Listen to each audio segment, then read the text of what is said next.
Bonjour à tous, on se retrouve aujourd'hui pour parler du Festival international des jeux et plus particulièrement des As d'or qui sont décernés lors de cet événement.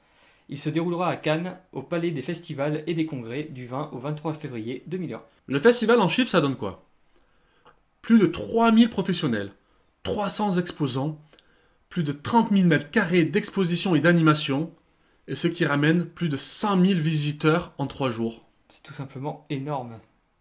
C'est la plus grande manifestation ludique du marché francophone. Le festival, c'est aussi un label, l'As d'or Jeu de l'année, et 3 prix remis par le jury du festival, mais on en parlera juste après. Aujourd'hui, on va vous parler des jeux nominés et le palmarès sera dévoilé lors d'une cérémonie qui aura lieu le 21 février. D'ailleurs, la cérémonie sera animée pour la première fois par les youtubeurs d'EtuGame. Comme promis, quand on parle de prix, il y a forcément un jury. Le jury est nommé par le Festival international des jeux. Y a qui dans ce jury? Des journalistes et professionnels du monde du jeu, tous joueurs passionnés et reconnus. On commence avec... C'est un journaliste, il a cofondé et dirige actuellement la rubrique Pixel du journal Le Monde. On a ensuite Eva Swerzinski. C'est une ludothécaire de l'association à l'adresse du jeu sur Paris. Erwan Bertou. Membre du centre ludique, responsable du concours international de créateurs de jeux de société de Boulogne-Billancourt et ludothécaire enfants à famille adulte. Marilyn Aquino. Fondatrice et rédactrice en chef du site Ludovox. Nathalie Zakarian. Elle a participé à la création du café ludique Moi je m'en fous je triche sur Lyon, ancienne présidente de l'association et maintenant employée du café ludique. Pierre-André Joly, aussi connu sous le nom de Maxildan. Youtubeur et animateur sur la web TV lestream.fr. Il a une chaîne YouTube perso. Patrice Pillet. C'est le créateur de Totem Expo Jeux. C'est un magasin de jeux spécialisé avec des animations, participation à la création du groupement des boutiques ludiques. Et enfin, ah non pas du tout, Olivier Rex dit Rexou.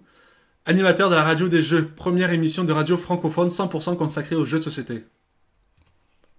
Et enfin, Nicolas Maréchal. Créateur de Jeux de Nîmes. C'est une association, un magasin spécialisé et un festival. Et le jury ne choisit pas au hasard, chaque prix a ses critères d'éligibilité.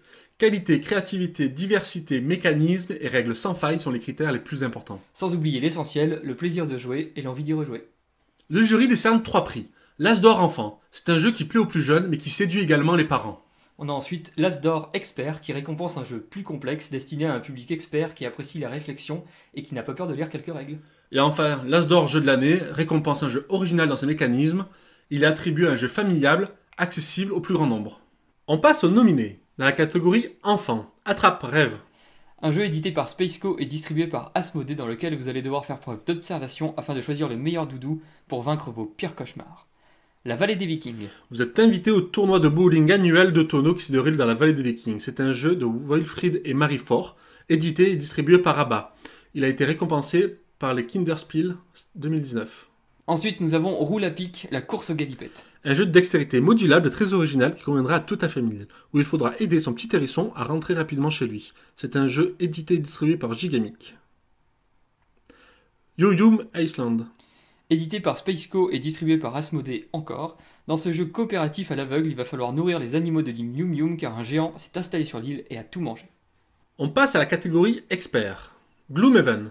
A-t-on encore besoin de le présenter? Le jeu Legacy d'Isaac Childress où vous incarnez un mercenaire prêt à tout pour gagner sa vie. Ensuite nous avons It's a Wonderful World. Vous êtes à la tête d'un empire en développement qui vise à imposer sa grandeur au monde. C'est un jeu qui est coédité par la boîte de jeux Eori Games et créé par Frédéric Guérard. On passe à Res Arcana. C'est un jeu distribué par Asmodée et édité par Sandcastle Game. C'est un jeu basé sur l'optimisation de cartes. Il propose un gameplay novateur qui offre une multitude de stratégies et beaucoup de rejouabilité.